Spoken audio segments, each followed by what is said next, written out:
Fala pessoal, muito bom dia, boa tarde, boa noite aí para vocês, começando mais uma semana aqui dentro do nosso módulo exclusivo para você, aluno do UniAtenas, nosso grupo Atenas, em relação à nossa proposta pedagógica dentro do nosso universo da urgência e emergência.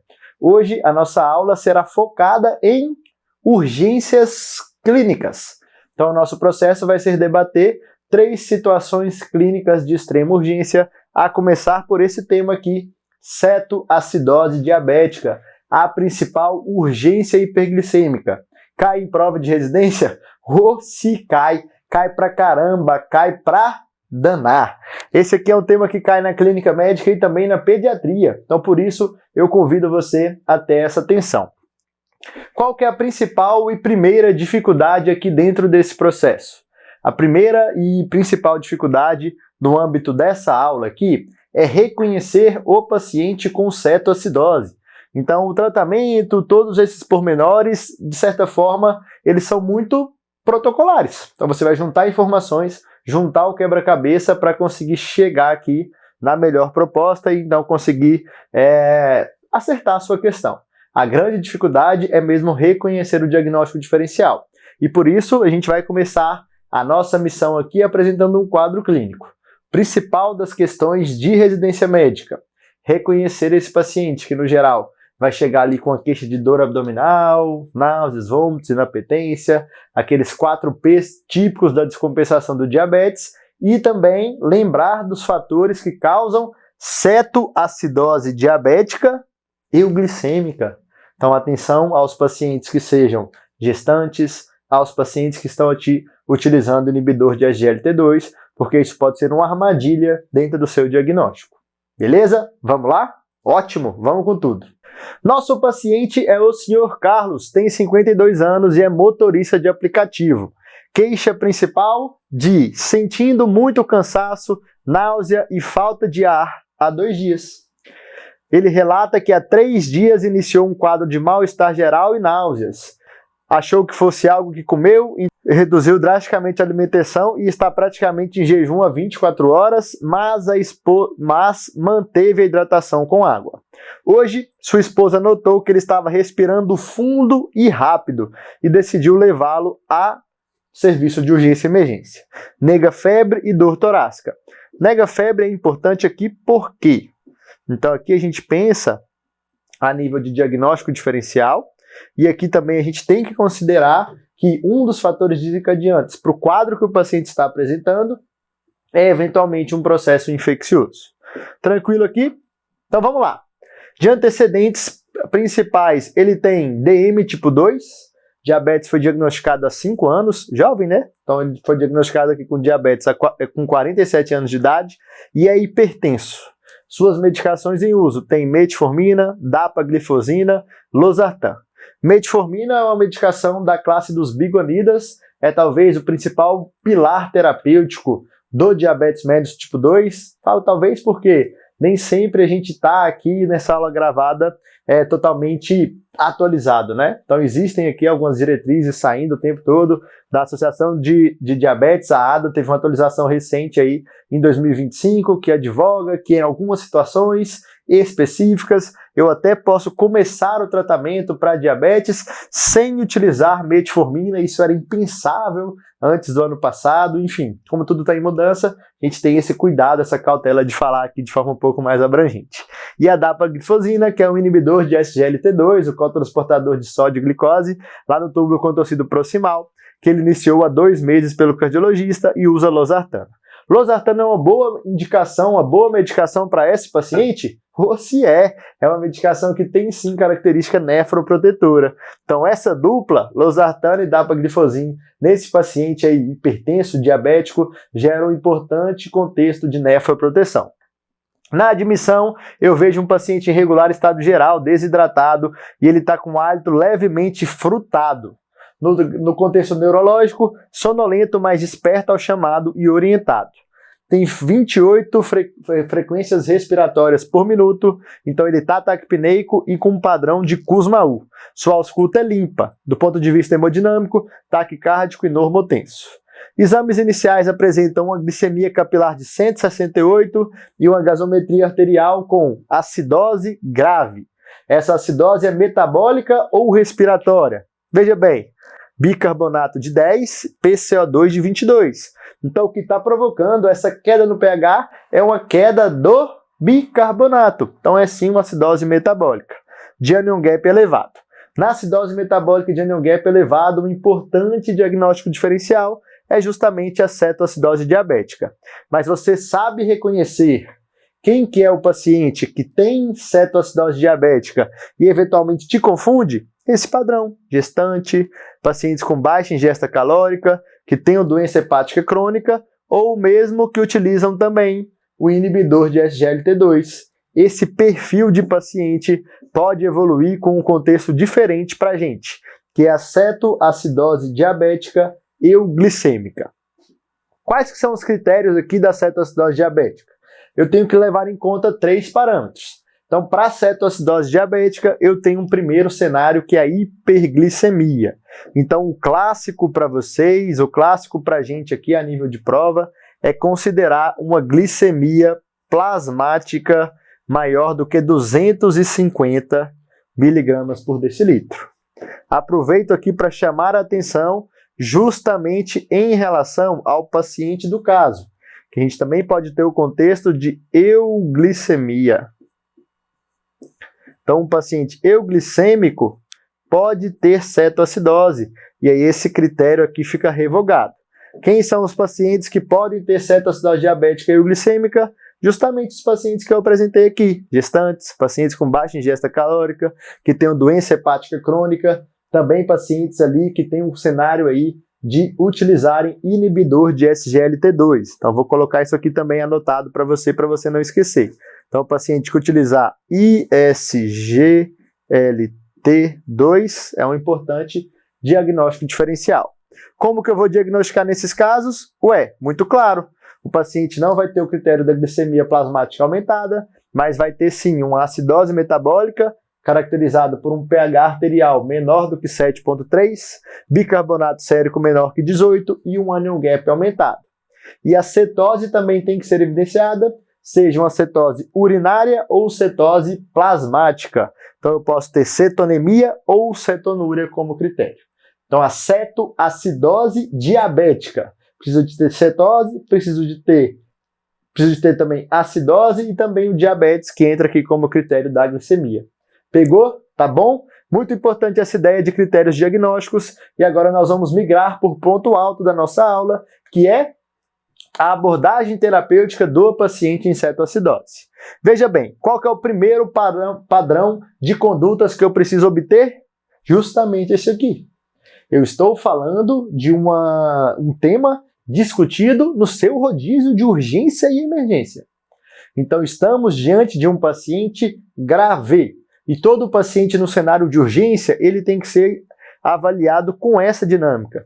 Eu faço ali um protocolo de estabilização. Checo via aérea, respiração, circulação, contexto neurológico, vou expor o paciente para investigar bem. Esse paciente, idealmente, ele tem que ser bem monitorizado, ele tem que ser colocado ali no leito de observação. No geral, a gente conduz o paciente assim em box de emergência, seus exames têm que ser coletados rápidos, a gasometria tem que ser de fácil acesso. Enfim, é um contexto de ação conjunta e sucessiva para uma boa harmonia nos cuidados desse paciente. Seguindo aqui, dentro desse processo de abordagem inicial, assim como eu comentei com vocês, vamos fazer todo tipo de monitorização e não esquece isso na sua prática. Um dos pontos mais importantes do conduzir o paciente com cetoacidose diabética está na aferição do débito urinário. Então esse paciente tem que ser feito para ele um balanço hídrico preciso, até porque o débito urinário desse paciente vai ser colocado em alvo. Então olha só, eu quero uma sondagem vesical nesse paciente com alvo de pelo menos 0,5 ml por quilo. Se o paciente não tiver instável, eu vou continuar checando o débito urinário dele, mas eventualmente não vai ser necessário uma sonda vesical, eu posso quantificar aqui de outras formas, né? A gente pode quantificar isso aí com uma série de dispositivos, com certeza você já deve ter visto isso na sua prática aí de internato. Seguindo aqui, pessoal, todo paciente com cetoacidose diabética, eu não posso dar bobeira, eu não posso dar bandeira, eu não posso deixar de quantificar os exames que são precisos. Então eu checo glicemia, ureia, creatinina e eletrólitos. Dos eletrólitos é imprescindível coletar sódio, potássio, magnésio e também o cloro. Eu coleto o cloro justamente para fazer o diagnóstico diferencial entre uma cetoacidose diabética com anion gap aumentado e uma cetoacidose diabética eventualmente hiperclorêmica. Eu vou coletar também uma gasometria, posso coletar a primeira aqui arterial e a sequência do acompanhamento desse paciente. Pode ser com a gasometria venosa e checar a presença de cetonemia ou cetonúria. O que são os corpos cetônicos, hein? Você consegue entender isso? Olha só, num paciente diabético, a gente entra num estado de catabolismo. Então a insulina é o grande hormônio anabólico do nosso organismo. Então a insulina pega a glicose, joga para dentro da célula para ela ser fabricada ali e transformada em energia. Se eu entro num estado catabólico, que é esse aqui, o meu corpo vai utilizar outras fontes energéticas. Vai ser músculo, vai ser proteína. E essas cetonas são produtos dessa utilização ali alternativa dos metabólitos do paciente. Músculo, gordura. E é claro que a gente também vai solicitar outros exames para descobrir por que é que o meu paciente desenvolveu cetoacidose.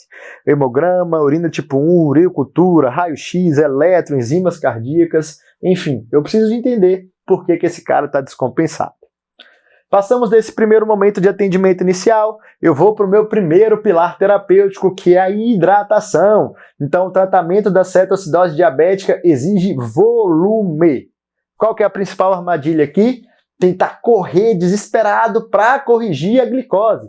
Não faça isso. Sua primeira conduta é hidratação. Hidratação para valer, tá bom? Eu não quero aqui hidratar de forma michuruca, não. Eu faço hidratação vigorosa, com solução cristalóide. Idealmente utilizo Ringer lactato. Soro fisiológico posso usar, professor? Pode usar soro fisiológico, mas o ideal é utilizar Ringer lactato. Dando um passo aqui para frente, pessoal, além da hidratação vigorosa, eu vou fazer aqui uma correção eletrolítica e aqui existe um grande balizador do seu tratamento, que é o potássio. Olha só que interessante. Destaquei para vocês aqui, ó.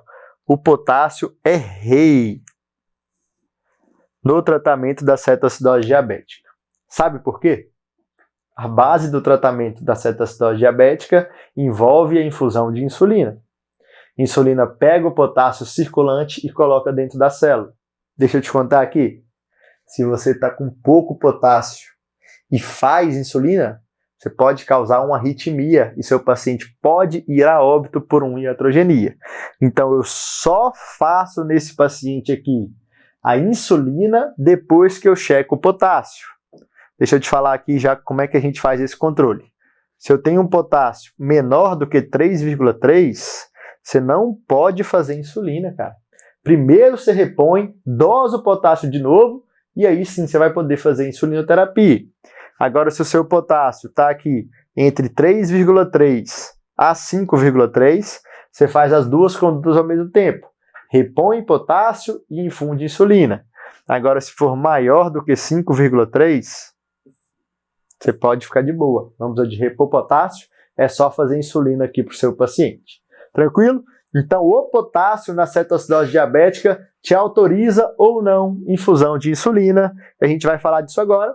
A insulinoterapia aqui é um dos pilares terapêuticos também do nosso doente. Nós vamos fazer aqui uma insulinoterapia em 2 padrões. Primeiro, a gente faz uma unidade inicial em bolos. Você pode utilizar aí no seu paciente, desde que o potássio permita uma dose inicial em bolos, e depois vai colocar um restante ali na bomba de infusão contínua. E a partir daí você vai fazendo exames seriados. Você vai dosar o sódio de tempo em tempo, a gasometria, a glicemia, vai fazer todo esse processo com o seu paciente. Beleza? Tranquilo? Vamos lá. Seguindo aqui, pessoal, para dar mais detalhes para vocês, o fluido de escolha para o paciente aqui com cetoacidose diabética pode ser sim o Ringer lactato, mas aqui a gente deu aqui uma ideia mais precisa a nível de saúde pública. Então, no seu ali no seu pronto-socorro, na sua unidade de urgência do SUS, com certeza o que vai ter mais disponível é o soro fisiológico, 0,9%, pode dar uma pancada, tá? Se o seu paciente não tiver restrição de volume, faz logo 1000 ml na primeira hora ou uma expansão inicial com 20 ml por quilo. Pegando como base aqui um paciente de 70 quilos, seria 1.400 ml em uma hora. Depois a gente faz aqui uma fase de manutenção a depender do sódio do paciente. Se o sódio for baixo, eu posso manter a 0,9%. Agora, se meu paciente já tiver um sódio alto, isso aqui pode acontecer porque sódio e glicose andam muito juntos, eu vou mudar a minha hidratação, sair de um soro fisiológico e passar para um soro a meio, 0,45%. Potássio é o que a gente comentou aqui naquele outro slide, menor que 3,3 eu não faço insulina, eu só reponho potássio. Entre 3,3 a 5,3, 5,2, eu posso fazer as duas coisas ao mesmo tempo, infundir insulina e repor potássio. E se o potássio estiver satisfatório aqui pra gente é esse potássio maior do que 5,2, eu posso repor a insulina sem fazer ali uma infusão de potássio. Então eu vou lá fazer a insulina e não tem nada a ver com potássio aqui pra gente. Para falar da insulinoterapia, a gente tem duas formas de fazer esse processo. Comentei com vocês, uma primeira dose em bolos de 0,1 unidade por quilo e depois eu faço um tratamento de 0 unidade por quilo por hora em bomba de infusão contínua e eu não quero normalizar isso aqui de imediato. Eu vou monitorizar a glicemia desse paciente de hora em hora para que a gente tenha essa vazão. Cair a glicose de 50 a 70 miligramas por hora. Lembra que a glicemia do paciente é um componente osmolar importante. Se eu despenco isso aqui rápido, isso pode gerar dano neuronal. Então eu tenho esse alvo, ó, glicemia de 50 a 70 miligramas por decilitro por hora. Se ela não estiver caindo com esse nosso cálculo inicial, eu posso dobrar a vazão. E eu também tenho um alvo. Se eu tenho um paciente que resolveu a sua cetoacidose, já está com pH maior que 7,3, já está com bicarbonato maior que 15, o Van Gap normalizou, eu posso até desligar a minha bomba de infusão e eu já começo aqui, ó, insulina para ele, NPH, eu posso começar uma insulina ali em baixa, como que eu posso dizer? Uma insulina de ação longa, uma insulina de ação demorada. Não preciso mais de usar só insulina rápida para ele. Bicarbonato aqui é um ponto polêmico do nosso uso, então a gente não faz o uso rotineiro aqui do bicarbonato, então a gente vai sim corrigir a acidose do paciente, mas à medida que eu dou volume, à medida que eu corrijo a insulina, à medida que eu verifico o potássio, a tendência é que essa acidose metabólica acompanhe essa melhora. Eu posso utilizar o bicarbonato desde que exista uma solução extrema, um pH menor que 6,9. O motivo disso é que o bicarbonato é uma droga muito suja, sabe? O bicarbonato ele tem um componente osmótico também muito importante, interage muito com o sódio, pode piorar a hipocalemia, a acidose intracelular e até causar edema cerebral. Então eu uso isso aqui em situações extremas. O uso não é de rotina. Vamos dar um passo adiante aqui, a gente vai começar a responder algumas questões sobre o tema para te ajudar a fixar todo o conteúdo.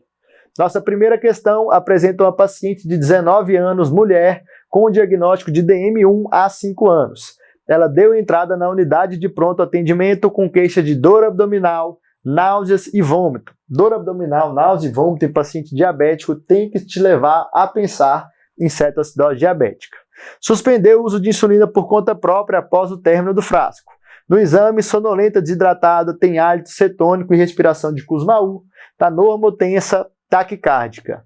Os exames laboratoriais iniciais mostram uma glicemia capilar alta de 450, gasometria com pH de 7,15, PCO2 de 20, bicarbonato de 8, PO2 de 95 e um sódio de 135, cloro de 98. E aqui a gente tem uma pergunta que remete à sua aula lá que a gente debateu no rodízio de clínica médica, de distúrbios ácido-básicos. Como é que eu vou interpretar isso aqui? A primeira coisa que eu faço é checar o meu pH. Se o meu pH está menor que 7,35, isso é uma acidose. Se o meu pH está menor que 7,35 e eu tenho uma acidose, essa acidose pode ser metabólica ou respiratória. Então eu avalio o PCO2. Poxa, olha só, meu PCO2 está baixo aqui, então ele não justifica a acidose. O que justifica é a queda do bicarbonato. Então essa acidose é metabólica. Se essa acidose é metabólica, eu tenho que verificar se o meu CO2, se o meu PCO2 está na faixa de compensação. Então eu pego aqui o valor do bicarbonato, que é 8, multiplico por 1,5 e somo também pela constante de 8. Então 8 vezes 1,5 é 12, mais 8, 20. Então eu tenho sim um distúrbio compensado. Então um distúrbio puro, simples, compensado. E eu posso checar também o anion gap. Meu anion gap é o resultado do sódio menos a soma do cloro, 98, mais o bicarbonato, que é 8. Então eu tenho aqui que o meu anion gap é igual a 135 menos 106. Então meu anion gap é de 28. Então eu tenho aqui uma acidose metabólica com o anion gap aumentado e essa acidose metabólica está compensada. Vamos ver? É justamente isso aqui, ó, na letra D. Acidose metabólica com anion gap aumentado e esse anion gap é de 28, 29. Pode ter tido um erro de cálculo aqui, eu falo matemática para médicos, não é fácil não. Tranquilo, meninos?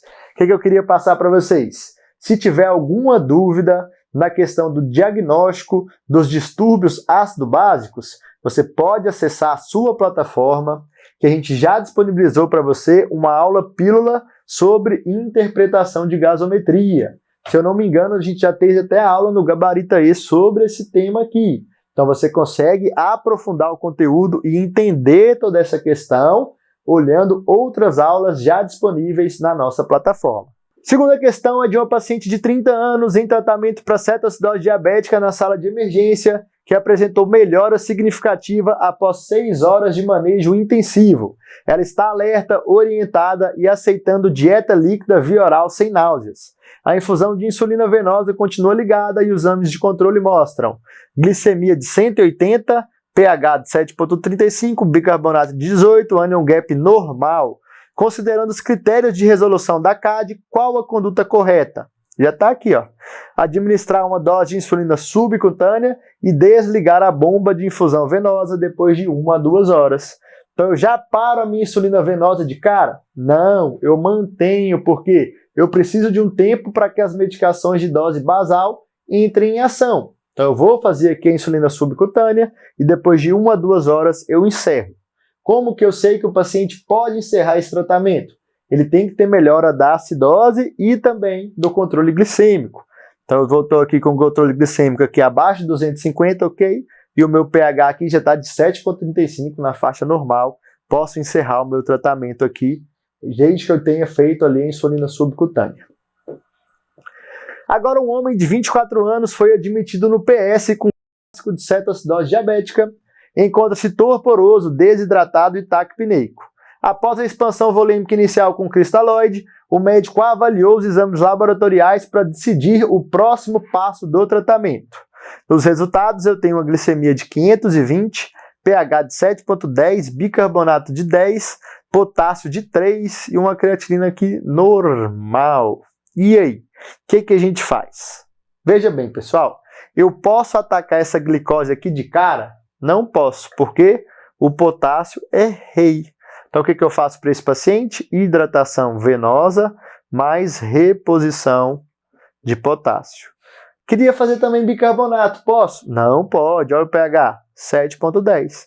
Então a resposta certa é reposição de potássio e aguardar que o seu nível suba pelo menos para 3,3 para começar a insulina associada. Mais uma questão é de um paciente que chegou ali na pediatria com 10 anos e diagnóstico recente de DM tipo 1, admitido por cetoacidose diabética grave. Diagnóstico está dado.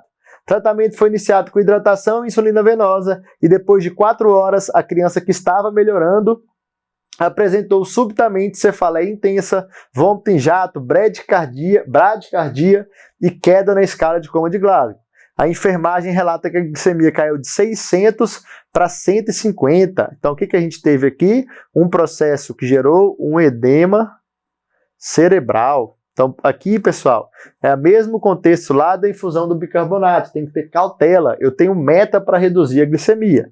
O que eu faço? Edema cerebral, elevar a cabeceira, reduzir taxa de fluidos e administrar uma solução osmótica aqui, que é o manitol.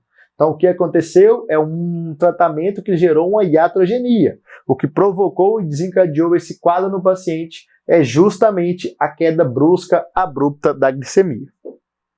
Para fechar, nossa última questão é uma gestante de 32 anos, com 28 semanas de idade gestacional e diagnóstico prévio de diabetes tipo 1.